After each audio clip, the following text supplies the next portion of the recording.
Praise the Lord.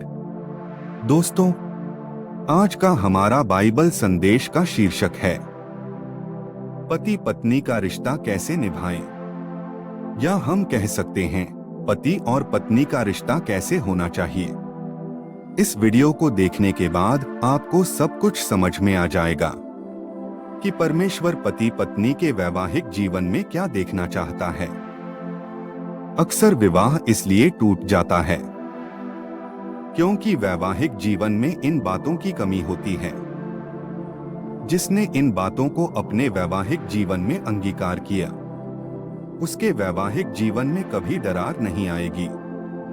आज हम इस विषय पर गहराई से अध्ययन करेंगे, इसीलिए हर मसीही व्यक्ति इस वीडियो को पूरा देखिए, आपको सब कुछ समझ में आ जाएगा।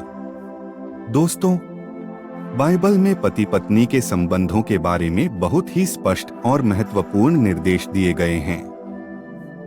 ये निर्देश न केवल उनके आपसी संबंधों को मजबूत बनाने के लिए हैं, बल्कि वे उनके व्यक्तिगत आध्यात्मिक जीवन और परमेश्वर के साथ उनके संबंधों को भी गहराई से जोड़ते हैं। परमेश्वर ने पति और पत्नी के लिए विशेष भूमिकाएं निर्धारित की है ताकि वे एक दूसरे का सम्मान करें, एक दूसरे की देखभाल करें और अपने परिवार को एक मजबूत और प्रेमपूर्ण नींव पर स्थापित कर सके। बाइबल में विशेष रूप से इफिसियों 5:25 में पति के लिए निर्देश है, हे पतियों, अपनी अपनी पत्नी से प्रेम रखो, जैसे मसीह ने भी कलीसिया से प्रेम करके अपने आप को उसके लिए दे दिया। इसका अर्थ है मसीह का प्रेम निस्वार्थ, बलिदान और असीम है। मसीह ने कलीसिया के लिए जो बलिदान दिया वह सर्वोच्च प्रेम का प्रमाण है, और पति को भी अपनी पत्नी के प्रति इसी तरह के प्रेम का आदर्श अपनाना चाहिए। इसके अलावा पहला पतरस 3:7 में लिखा है, हे पतियों, तुम भी ज्ञान के साथ अपनी अपनी पत्नी के साथ रहते हुए उसे मान दो, क्योंकि वह निर्बल पात्र है और जीवन के वरदान में तुम्हारी सहयोगिनी है। इसका अर्थ है कि पति को अपनी पत्नी के साथ समझदारी से, सम्मान पूर्वक और प्रेमपूर्ण व्यवहार करना चाहिए।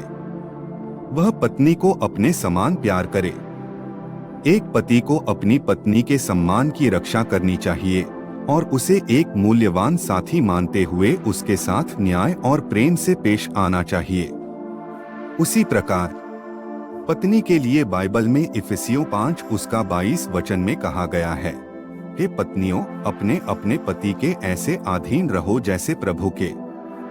इसका तात्पर्य यह नहीं है कि पत्नी का कोई अधिकार नहीं है, बल्कि इसका अर्थ यह है कि पत्नी को अपने पति का सम्मान करना चाहिए और परिवार में उसकी भूमिका का आदर करना चाहिए।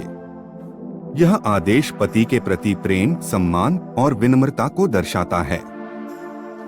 इसके अलावा पहला 1 पतरस 3:1-2 में लिखा है, हे पत्नियों, अपने अपने पति के ऐसे अधीन रहो कि यदि इनमें से कोई वचन को न मानते हो तो तुम्हारे चाल चलन के द्वारा बिना वचन के भी खींच जाएं। इस वचन का अर्थ यह है कि पत्नी का चरित्र और आचरण ऐसा होना चाहिए जो पति के हृदय को बदल सके, उसे परमेश्वर की ओर आकर्षित कर सके।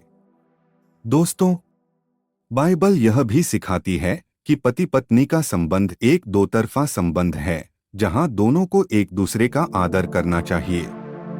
इफिसियों 5:33 में लिखा है, तो भी तुम में से हर एक अपनी अपनी पत्नी से अपने आप के समान प्रेम करें, और पत्नी यह देखे कि वह अपने पति का आदर करे।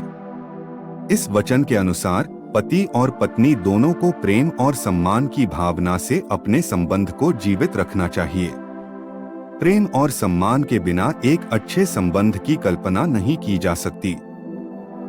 बाइबल पति पत्नी को अपने विवाह संबंध में वफादार और पवित्र बने रहने के लिए कहती है।